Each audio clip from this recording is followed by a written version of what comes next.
بعضی از هنرمندای فاسق و فاجری که بعضی از فیلم ها را ساختن چهره صحابه را مطابق میل خود، مثلا در بعضی فیلم ها صحابه را ریشکل چیز کردن.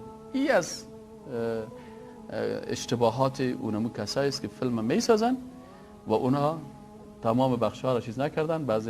در بعضی فیلم ها شما میبینید. پس تو ضرور نیست که هرچی که در فیلم بود هر چیز در فیلم بگیری، به خاطر از اینکه در فیلم که است، مثلا فیلم یوسف علیه السلام، سریال یوسف علیه السلام جور کردن.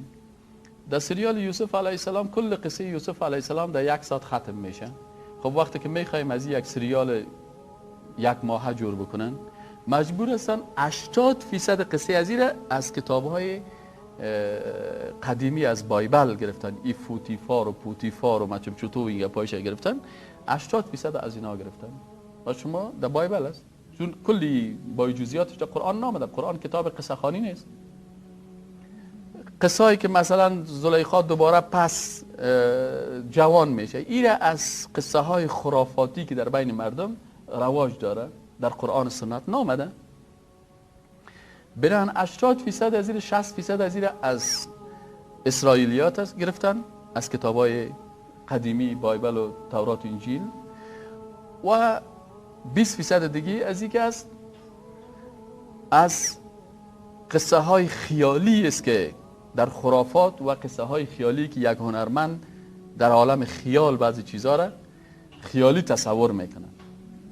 10% قصه یوسف علیه السلام مطابق با قرآن است. ما شما نباید بگیم که والا ما در فلانی فیلم دیدیم، یا مثلا در دنیای اسرار ما دیدم. که دنیای اسرار مثلا در ترکیه که است، مشکلش آنی است که اونجا حکومت ترکیه ریش داشتن نمیمانه، مجبور است که مولویش هم چپ تراش کنه. بزور است، سر از اون بزور است، حکومت سیکولر است، نظام اسلامی را نمیگذاره. بناهن ریشکل کردن اشتمی بدیشی است که مخالفت است با طریقه اصحاب پیغمبر و آل بیت پیغمبر.